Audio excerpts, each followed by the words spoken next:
अपने गुरु दरबार पे जाने का लाभ प्राप्त हो, अपने सतगुरुदेव भगवान के समक्ष बैठने का अवसर मिले, तो यह उत्तम माना जाता है साधना के लिए। और साधना की सिद्धि जल्दी होती जाती है। जहाँ किसी संत ने तपस्या करी है, कर रहे हैं, पावन स्थान है, वहाँ भी जाके साधना में बैठने से साधना की सिद्धि, भक्ति की उन्नति, तरक्की जल्दी होती है। जहाँ कई भक्तगण मिलके, जैसे हम लोग अभी साधना कर रहे हैं, तो मिलके जब भी साधना करेंगे तो भी वृत्ति जल्दी एकाकार होती है। ओम नमः शिवाय। ओम नमः शिवाय। जपो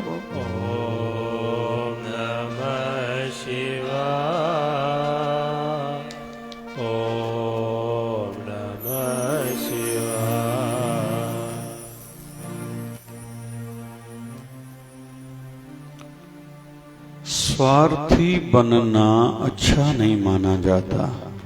स्वार्थी व्यक्ति की गति आगे चल के अच्छी नहीं होती।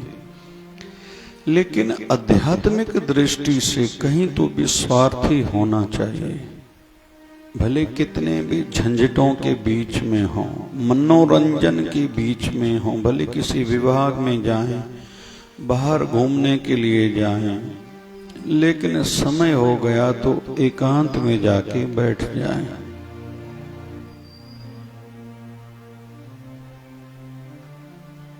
कुछ भी हो, साधना में थोड़ा भी अंतर ना होना चाहिए। और आयु के साथ तो साधना, सिमरन, भजन बढ़ना चाहिए। आयु बढ़ने के साथ ध्यान भी बढ़ाना चाहिए। ओम नमः शिवाय। ओम नमः शिवाय। ओम नमः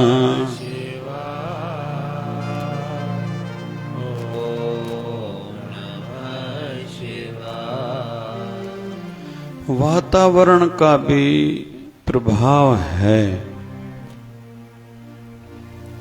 जो योग साधना के लिए जाते हैं, योग प्राणायाम के लिए, आसन करने के लिए, जितना समूह रूप में, सामूहिक रूप में सहजता से साधना होगी, योग होगा, प्राणायाम होगा, एक्सरसाइज होगी, या बच्चे जो जिम में जाते हैं वहाँ जो होगी वो घर पर नहीं होगी।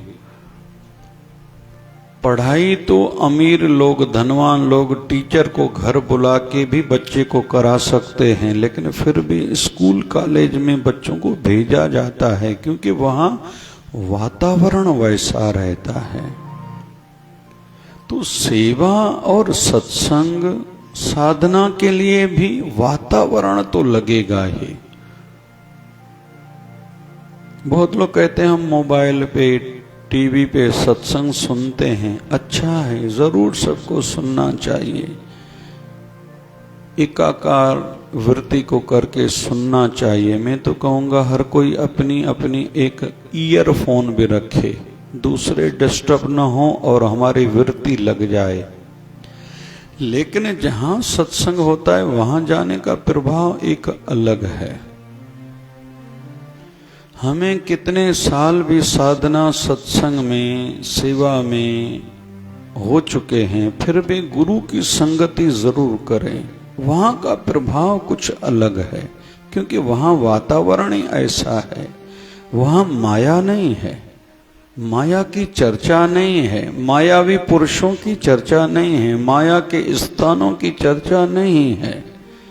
या विषय चलेगा तो उसके लिए घृणा का वातावरण, बनाया जाता है कि आप नॉनवेज नहीं खाना भैया, नॉनवेज खाओगे तो आपके मन की शुद्धि नहीं होगी, शराब पियोगे तो महापाप लगेगा, व्यभिचार जीवन में होगा तो आध्यात्मिक उन्नति हो ही नहीं सकती और नरक भुगतने पड़ेंगे। विषय सत्संग में ये आएंगे भी तो हमारे मन को घृणा जगे, ऐसा भाव सत्संग में रहता है। तो वातावरण का प्रभाव है। इसके विपरीत कोई शराबियों के संग में बैठे, भली शराब न पिए लेकिन उसको भी लोग शराबी ही मानते हैं। कोई जुआरियों के साथ बैठे, जुआ ना भी खेले, फिर भी उनको जुआरियों की श्रेणी में लिया जाएगा। वैसे ही कोई सत्संग में आए, भली वृत्ति न भी जुड़े, लेकिन उनके ऊपर सत्संगी नाम पड़ता ही है। जैसे पानी के जहाज में कोई सोया हुआ हो या बात कर रहा हो या खा रहा हो, घूम रहा हो, यात्रा तो उसकी बढ़ती ही जाती है। वैसे ही संत संग में, संत के बेड़े में, जहाज में जो चढ़ गया वो पहाड़ तो जरूर उतरेगा। भली सेवा दिल से करे ना करे, साधना दिल से करे ना करे, सिमरन में मन लगे न लगे, वो पहाड़ तो जरूर पहुंचेगा, क्योंकि वहां का प्रभाव है, वहां की महिमा है। ओम नमः शिवाय, ओम नमः शिवाय। जपो।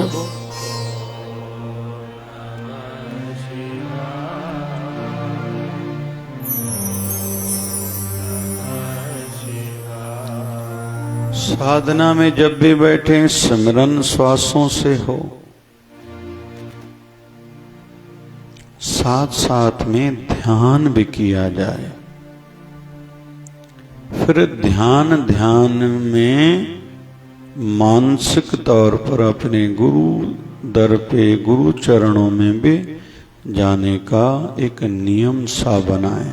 शरीर करके हर कोई पूरा दिन या रोज या जल्दी जल्दी भली अपने गुरु स्थान पर या किसी भी तीर्थ पर नहीं जा सकता, लेकिन मानसिक तौर पर तो जा सकता है। आइए हम सब अपने अपने गुरुदेव की जो मुख्य द्वार है, स्थान है, बाहर वाले दरवाजे पर खड़े हो जाएं, अपने गुरु दरबार को बाहर से प्रणाम करें। फिर चौखट की मट्टी अपने हाथ से उठा के अपने मस्तक पर लगाएं। अभी धीरे धीरे प्रवेश करें। जैसी भी हमारे गुरु दरबार में व्यवस्था है वैसे प्रणाम करते जाएं, आगे बढ़ते जाएं।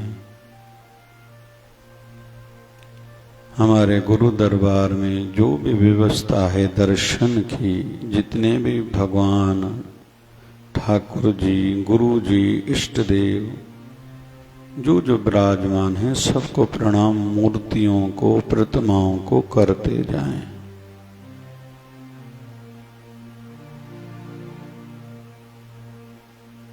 अगर शिवलिंग हमारे गुरु दरबार में है तो जल वहां भी चढ़ाएं।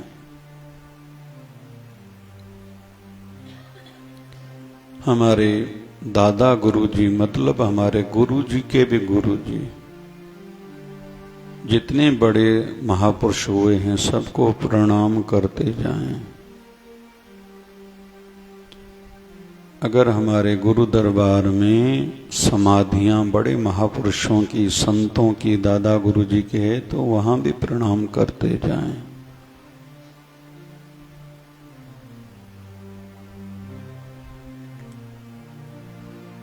हमारे गुरुवर जहाँ ध्यान साधना करते हैं उस स्थान, उस कमरे को भी प्रणाम करें। अभी अपने आसन पर हमारे गुरुदेव विराजमान हैं, दूर से उनको प्रणाम करें, दंडवत प्रणाम करें।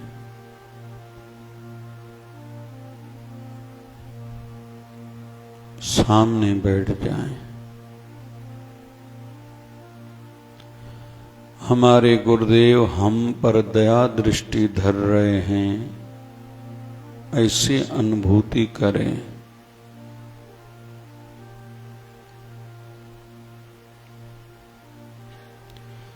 गुरुदेव के नयन कमलों का दर्शन करें, आंखों का।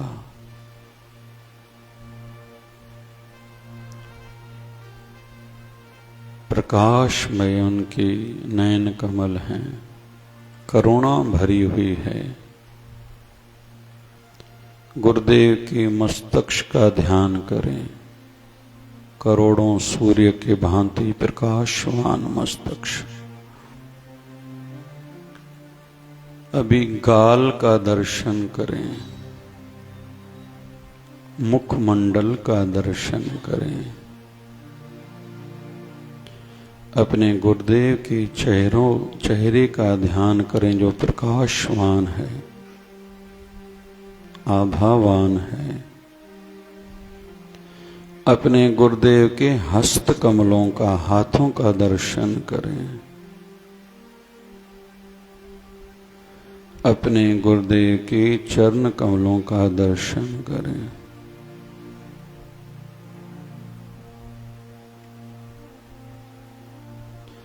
ऐसे आभास हो कि गंगा जल का लोटा हमारे समीप पड़ा है, गुरु चरणों को धोएं।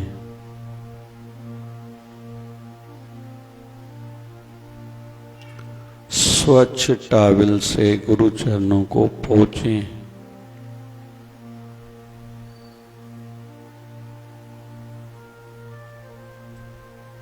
अंगूठों को, गुरुदेव के श्री चरणों के दोनों अंगूठों को चंदन का तिलक लगाएं।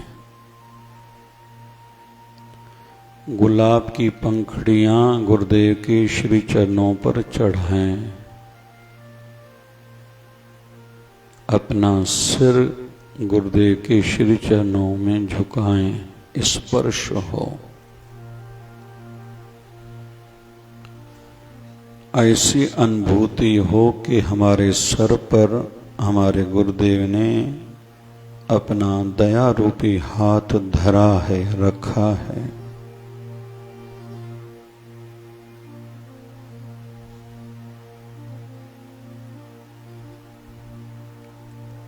बैठ जाएं। 3 बार गुरु मंत्र का जप करें, गुरुदेव को आंखें खोल के देखते हुए, दर्शन करते हुए।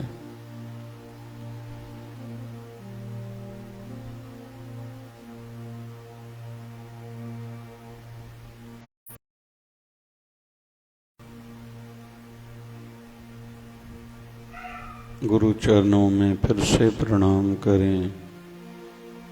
गुरुदेव के चेहरे का, नयन कमल का दर्शन करें। प्रार्थना करें, हे गुरुदेव, गुरु दरबार से धीरे धीरे बाहर आएं। बाहर की चौखट भी पार कर लें, एकदम बाहर चले जाएं। चौखट की मिट्टी अपने सिर पर फिर से लगाएं। अपने गुरु दरबार को भी प्रणाम करें। ओम नमः शिवाय। ओम नमः शिवाय। ओम नमः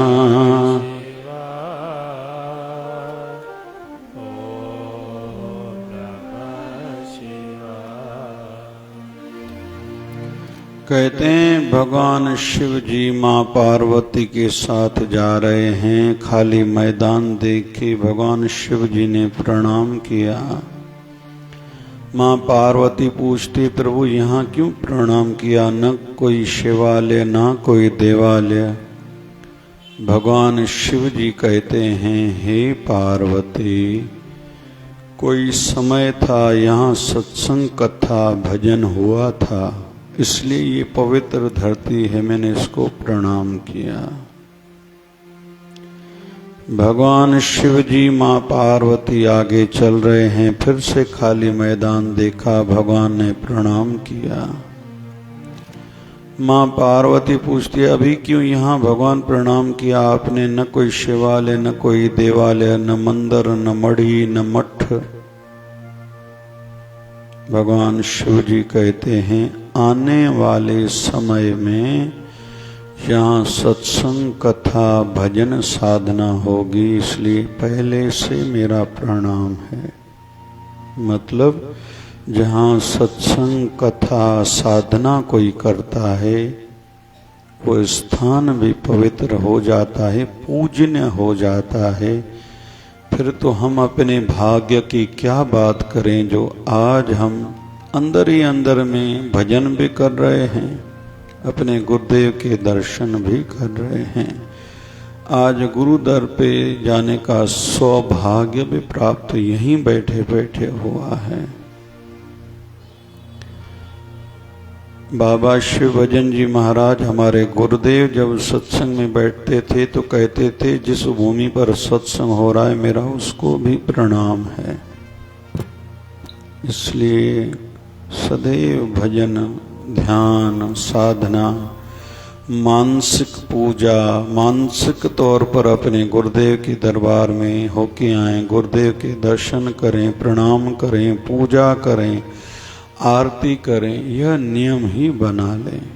बाकी दुनिया के काम जो कर रहे हैं भले करते रहें, लेकिन साधना में कमी न आनी चाहिए, क्योंकि साधना के फल रूप में जीवन में सुख, शांति, तरक्की, उन्नति, फिर मुक्ति मिलेगी, मोक्ष मिलेगा, हमारे वंशज सुखी होंगे, पितृ तर जाएंगे। लेकिन हमने केवल दुनियादारी को महत्व दिया, साधना, भजन, सत्संग, सेवा नहीं करी, न यह लोक हमारा अच्छा होगा, न परलोक संवरेगा।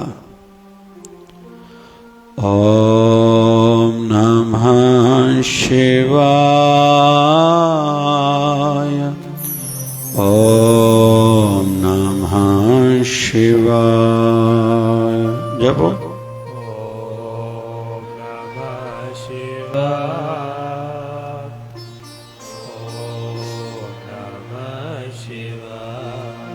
ओम शांति शांति शांति। बोलिए सत्य सनातन धर्म की, बोलिए लक्ष्मी नारायण भगवान की, शिव राम कृष्ण भगवान की। आयो लाल ताड़ियों बजाए सभी चौ। बोलिए सतगुरु स्वामी शिव भजन जी महाराज की, बोलिए शिव धारा वाले साहिब की जय जय शिव धारा।